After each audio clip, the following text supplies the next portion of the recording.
마음이 불붙는 것 같아서, 마음이 불붙는 것 같아서라는 제목으로 하나님 말씀 증거하도록 하겠습니다. 우리가 삶을 살아가면서 순간순간 너무나 절실하게 필요한 것이 있다고 한다면 무엇일까?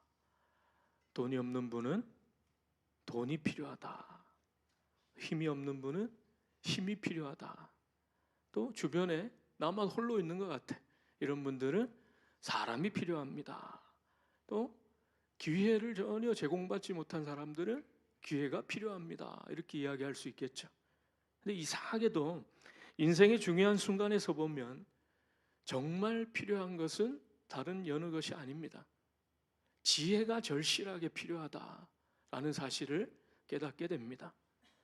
무엇을 붙들어야 하는지, 무엇을 내려놓아야 하는지, 누구의 말을 들어야 하는지, 언제 침묵해야 하는지, 어디까지 기다려야 하는지, 어느 순간 단호해야 하는지, 이것을 알지 못하면 돈이 아무리 많고 힘이 세고 여타의 것들이 아무리 많이 나에게 주어진다 그래도 이게 쉽지 않거든요. 그냥 쓰러져 버려요. 그러나 반대로 가진 것이 많지 않아도 뭐가 있으면요? 지혜가 있으면 쉽게 무너지지 않습니다. 그럼 지혜가 뭘까? 우리가 지혜라는 말을 많이 쓰지만 아이들 이름도 지혜라고 이름도 짓고 하잖아요. 하지만 막상 이 지혜를 한마디로 정의 내리라고 한다면 쉽지 않아요. 뭔가 그림은 그려집니다. 뭔가 알 거는 같아요. 근데 한 문장으로 지혜를 말하라 라고 한다면 쉽지 않단 말이죠. 오늘 본문이 있는 열왕기 상의 서두에 보면 솔로몬이 하나님 앞에 간절하게 구한 것이 있습니다. 솔로몬이 왕의 자리에 올랐어요.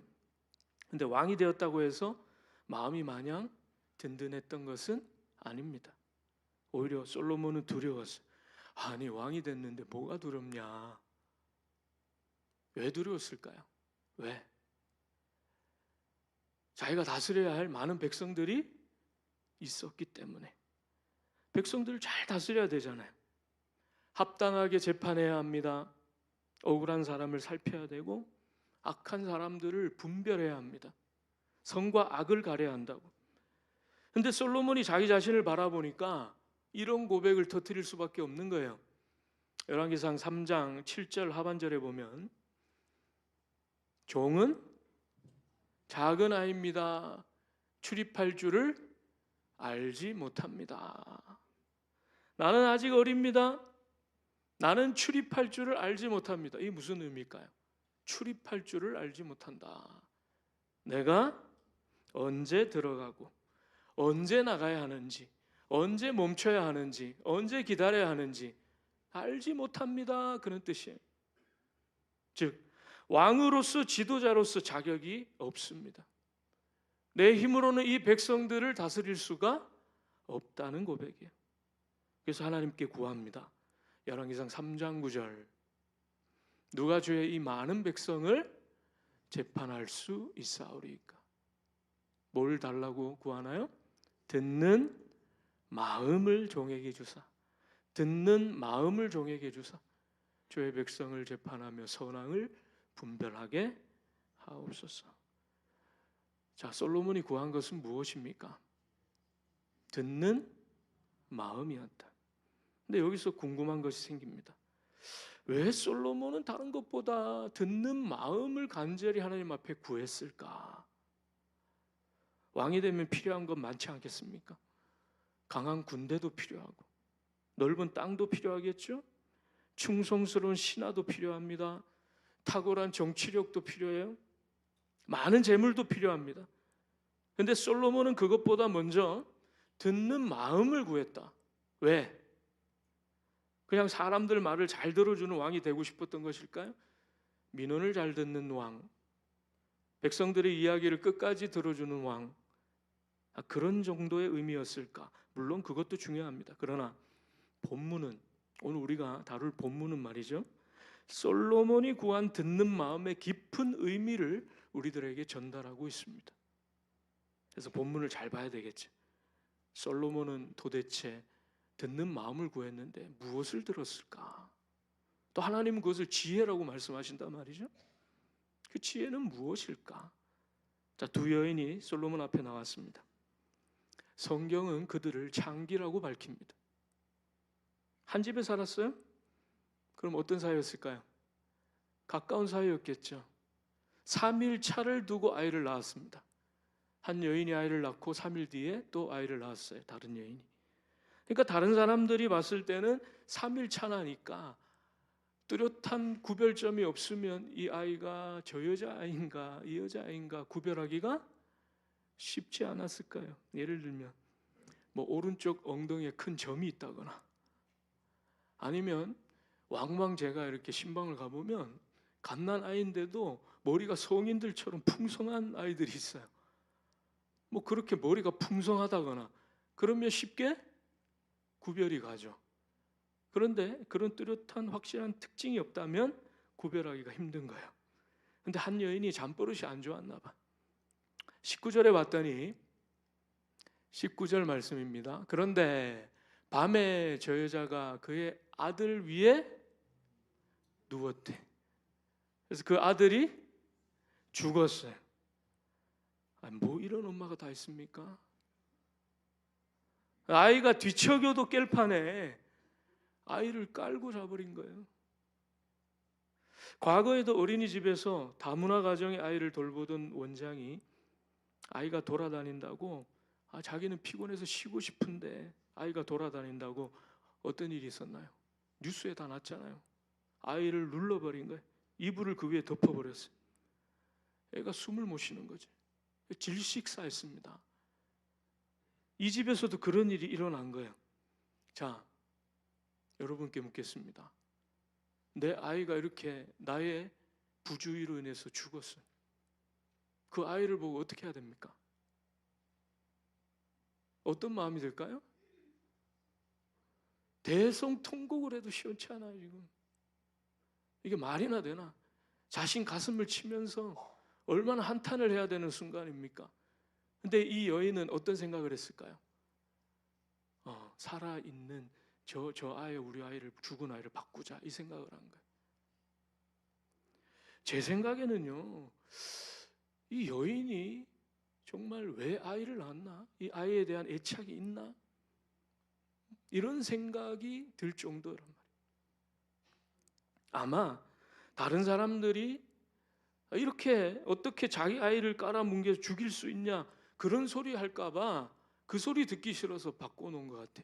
이 여인의 지금 마음을 들여다보면 그러니 아이를 바꾸치게 한 거 아닐까? 그런데 정상적인 엄마는 본능적으로 이 아이가 자기 아이인지 아닌지를 알아야 몰라요. 다 아이 키워보셨잖아요. 대번에 알지. 죽은 아이가 자기 아이가 아닌 거죠. 그래서 이 두 여인이 솔로몬 앞으로 나온 겁니다. 문제는 이 재판은 결코 쉬운 재판이 아니었다는 것입니다. 왜? 증거가 없어요. 증인이 있나요? 증인도 없습니다. 이스라엘은 재판할 때 두세 증인이 있지 않으면 재판을 인정하지 않았습니다. 굉장히 중요한 겁니다.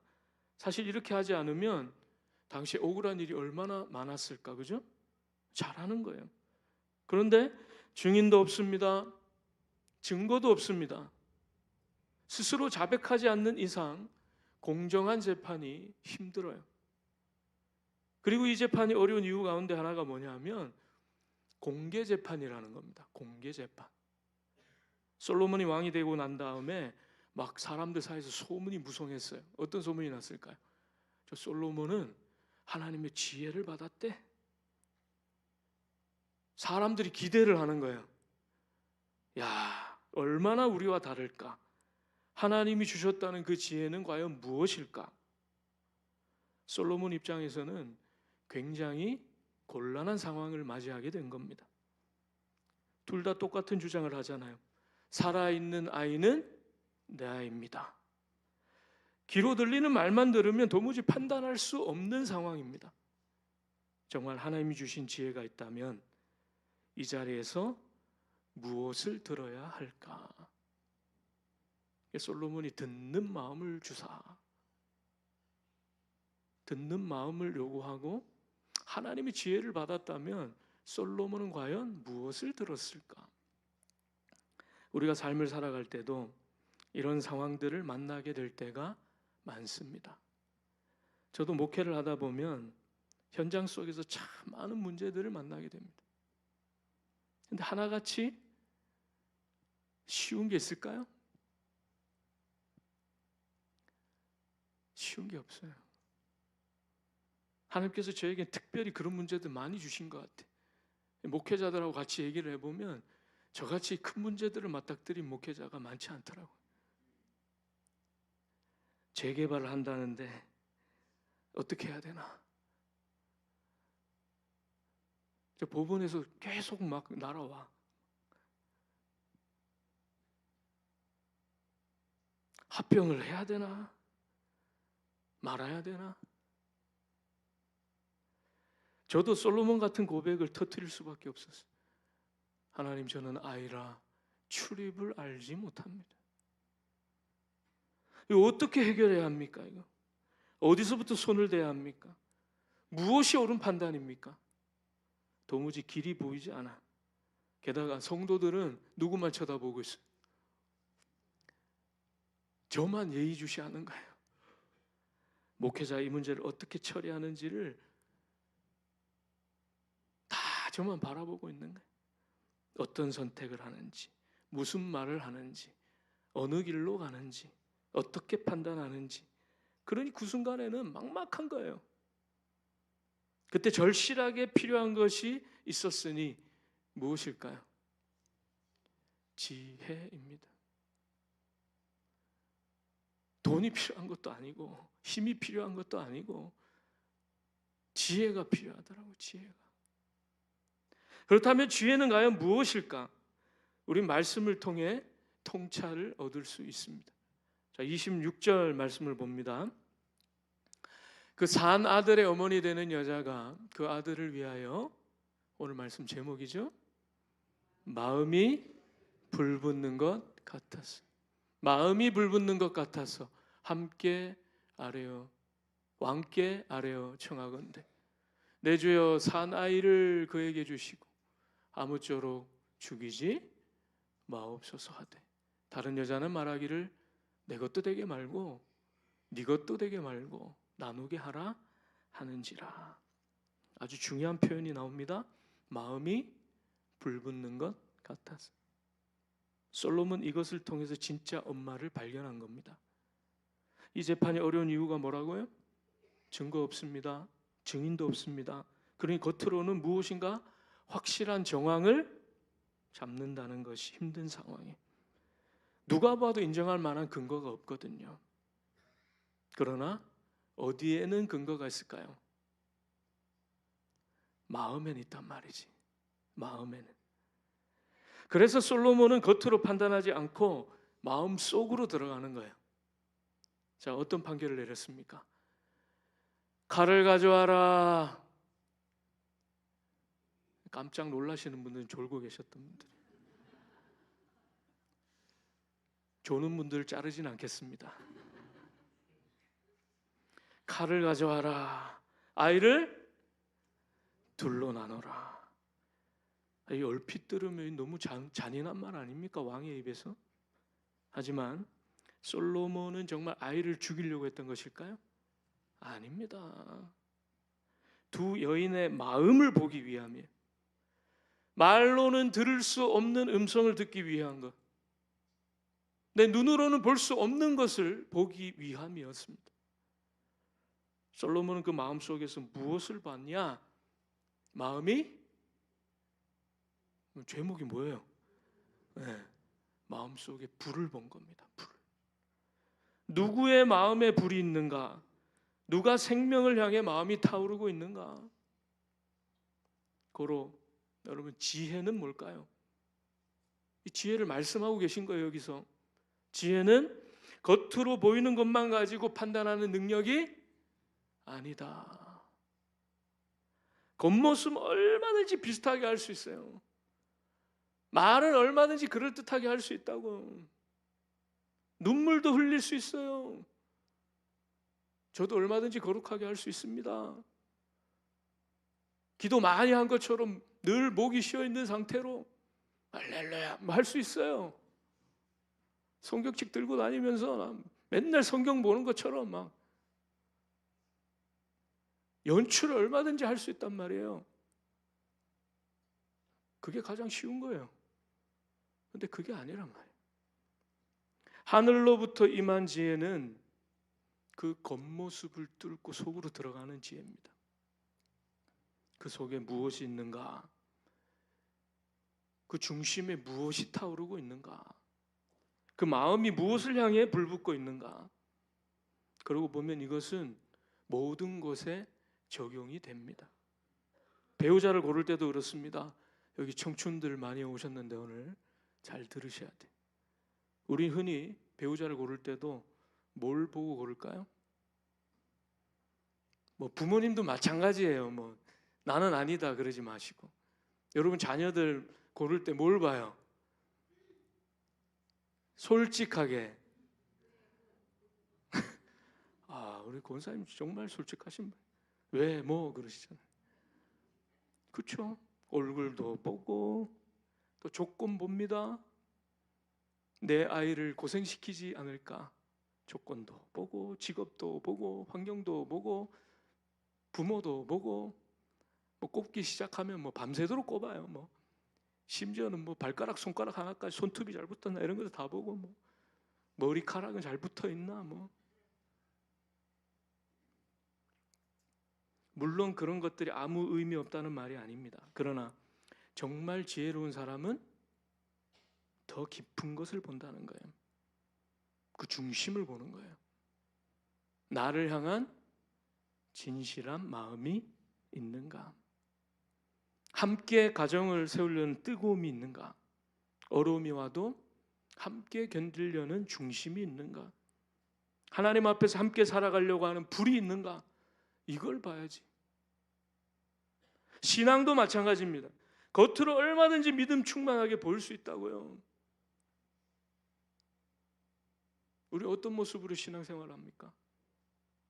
경건한 척 얼마든지 할 수 있습니다. 뭐 직분도 가질 수 있어요. 오래 교회를 다닐 수도 있고 사람들에게 인정받을 수도 있습니다. 그러나 하나님은 뭘 보신다고요?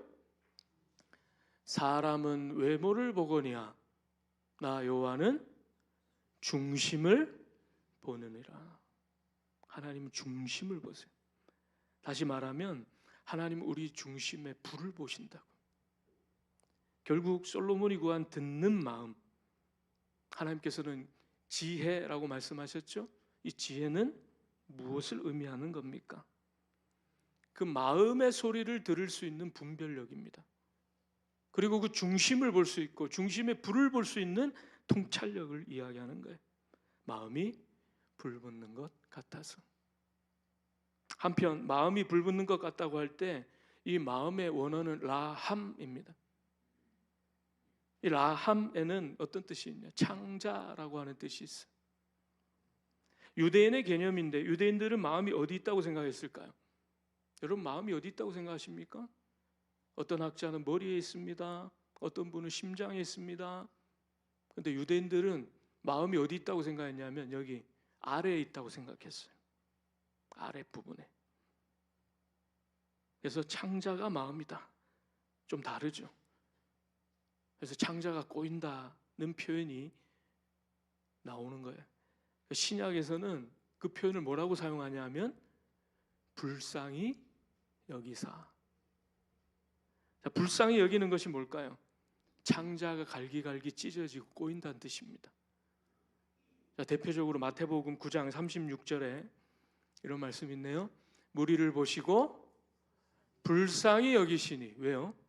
이는 그들이 목잠 없는 양과 같이 고생하며 기진함이라. 그 모습을 보는데 견딜 수가 없는 고통이, 창자가 꼬이는 것 같고 찢어지는 것 같은 고통이 임했다는 거예요. 이게 불쌍히 여기사. 자, 언제 창자가 찢어진 것 같고 꼬입니까? 대표적인 게 자기 자식이 먼저 죽었을 때. 지금 솔로몬이 뭘 봤습니까? 아이를 자른다고 했더니 진짜 엄마가 자기 입으로 내 속에 불 붙는 것 같습니다, 이런 고백을 한 게 아니에요. 그 표정이나 모습에서 본 겁니다. 창자가 찢어지는 것 같고 창자가 뒤틀리는 것 같은 그런 고통 속에 이 여인이 거했단 말이에요. 솔로몬이 그 표정과 모습을 바라보는 거예요. 그때 알아차린 거예요. 저 여인이 진짜 엄마다. 저 여인이 진짜 엄마다. 우리에게도 굉장히 중요한 의미가 있는 겁니다. 그 사람의 아픔을 이해하지 못하면 그 사람의 본심을 이해할 수 없다는 겁니다. 그래서 지혜는 뭡니까? 그 사람을 이해하고 그 사람 중심에 있는 아픔을 내가 볼 수 있는 것입니다. 더 나아가서는 그 사람의 아픔을 나의 아픔으로 가져와서 함께 아파할 수 있는가? 그게 지혜. 이 시대 우리에게 절실히 필요한 것은 이 지혜가 필요한 거예요. 나에게는 이런 지혜가 있습니까? 하늘의 지혜가 있습니까? 본질을 꿰뚫어 볼 수 있는 능력이 있습니까? 상대의 불붙은 마음, 애간장 타는 마음을 볼 수 있습니까? 그의 아픔이 느껴지십니까? 그런데 그게 바로 우리를 향하신 예수 그리스도의 마음이에요. 예수님보다 이 땅에서 더 지혜로운 분이 있을까요? 주님은 우리를 꿰뚫어 보세요. 우리의 아픔을 보세요. 우리의 슬픔에 함께 하십니다. 낙심한 우리의 중심을 보시고 외면치 않으세요. 주님의 마음에도 불이 붙어버려요. 창자가 찢어지는 것 같은 고통을 느끼십니다. 급기야 그 아픔의 마음을 가지고 어디까지 가세요? 십자가. 주님은 우리를 향해 그런 마음을 가지고 다가오신다. 그게 지혜라고요.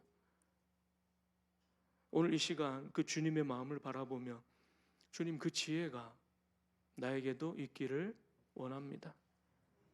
간절히 간구하실 때 솔로몬에게 임했던 그 지혜가 나의 삶에도 펼쳐질 줄 믿습니다. 같이 찬양하실 때 그렇게 주의 놀라운 지혜는 은혜로 날 보듬어 주시고 사랑으로 품어 주십니다. 근데 우리는 그 주님의 마음을 이해하지 못해요. 그 사랑을 모릅니다. 그래서 내 주변에 있는 사람의 아픔에도 공감할 수가 없어요. 그러나 그 주님의 마음을 담아가기를 원합니다. 그 지혜를 얻기를 원합니다. 간절한 마음으로 함께 찬양하겠습니다.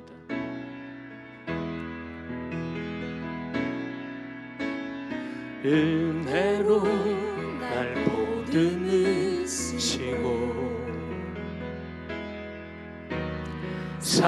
사랑으로 품어주셔도 내 마음 한 자락도 지키지 못하는 이 모습 부끄럽습니다. 따스한 곁을 내어주신 주님 앞에 나아갑니다.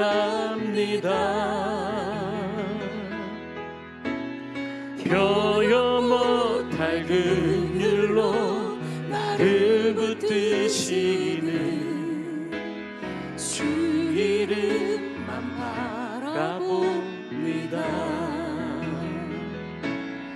매일 마주한 슬픔을 견뎌 나가며 주 예수의 마음을 닮아가네.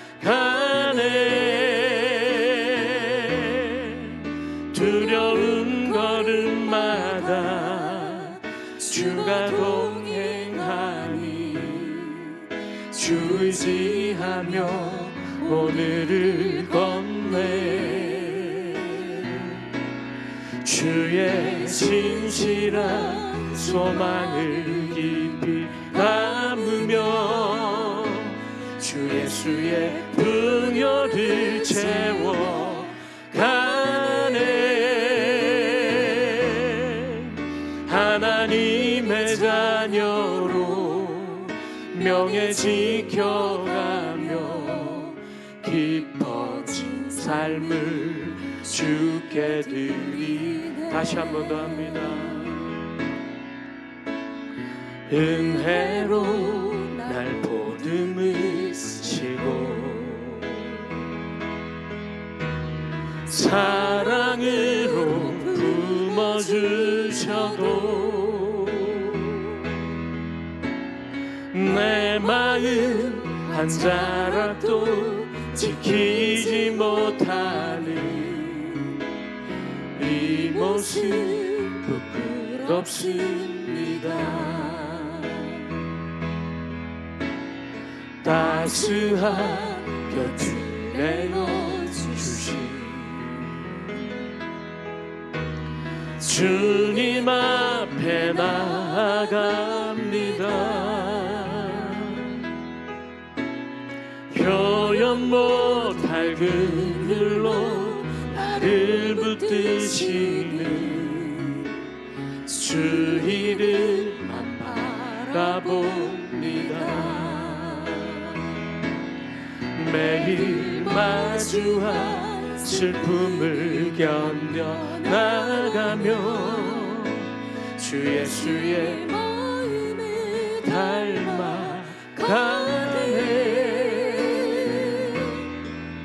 두려운 걸음마다 주가 동행하니 주 의지하며 오늘을 걷네.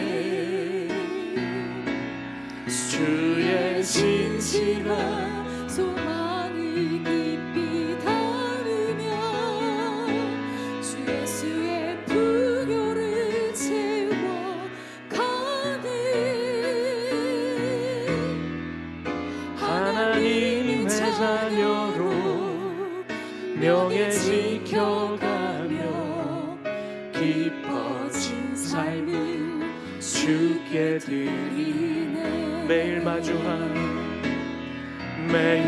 마주한 슬픔을 견뎌나가며 주 예수의 마음을 닮아가네. 두려운 걸음마다 주가 동행하니 주 의지하며 오늘을 걷네. 주의 진실한 소망을 깊이 담으며 주 예수의 풍요를 채워 가네. 하나님의 자녀로 명예 지켜가며 깊어진 삶을 주께 드리네. 그렇습니다. 참된 지혜는 무엇입니까?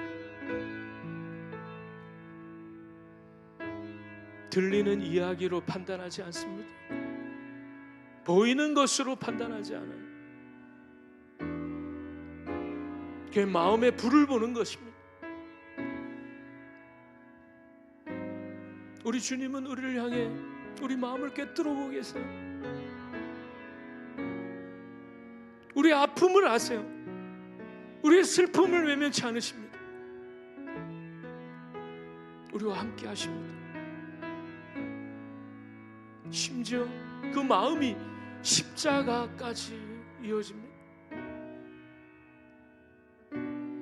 우리가 주의 그 놀라운 마음을 헤아릴 수 있다면 단 몇 프로라도 우리가 깨닫고 이해할 수 있다면 우리는 참된 지혜의 사람들이 될 수 있습니다.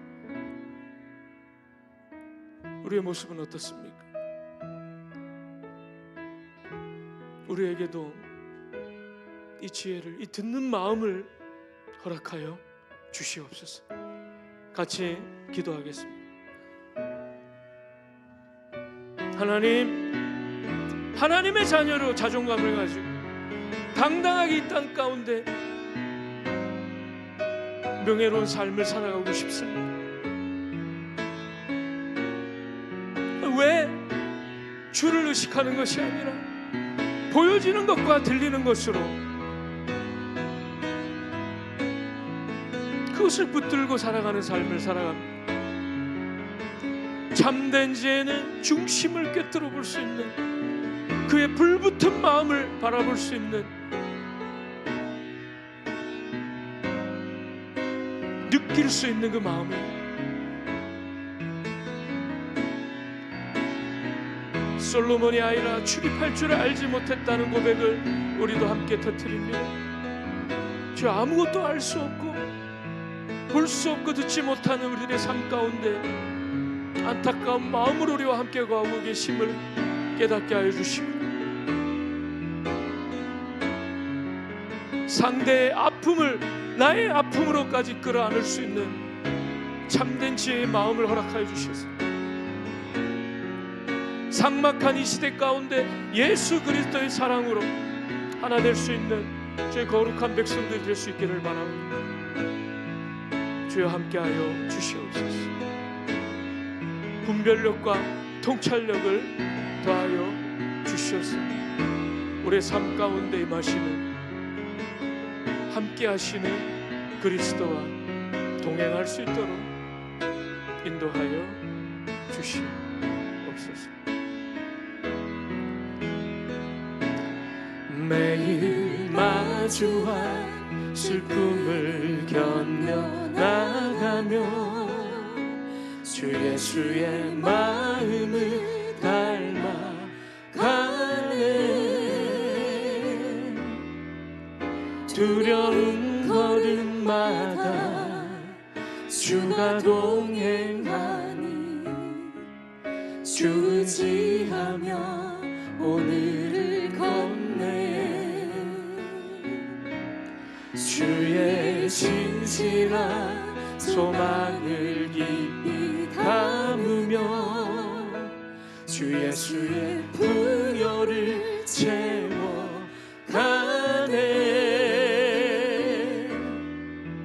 하나님의 자녀로 명예 지켜가며 깊어진 삶을 주께 드리네.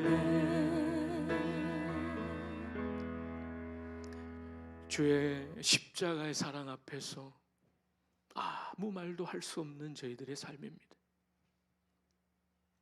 주의 지혜는 한이 없이 크십니다. 주가 우리를 대하심이 바로 주님의 지혜입니다. 우리에게도 이런 참된 지혜를 허락해 주시옵소서. 주의 사랑을 깊이 깨닫게 하시고, 그로 말미암아 내 주변에 있는 이들, 특별히 가족들과 함께 마음을 나누고 그의 아픔을 나의 아픔으로 바라볼 수 있는 거룩한 은혜를 더하여 주옵소서. 5월 가정의 달입니다. 주여, 우리가 믿음 안에서 더욱더 가정이 하나 되어 이 교회 가족들입니다. 교회가 날로 날로 주의 마음을 품고 하나 될 수 있도록 인도하여 주시옵소서. 감사드리며 예수님의 이름으로 기도드리옵나이다. 아멘.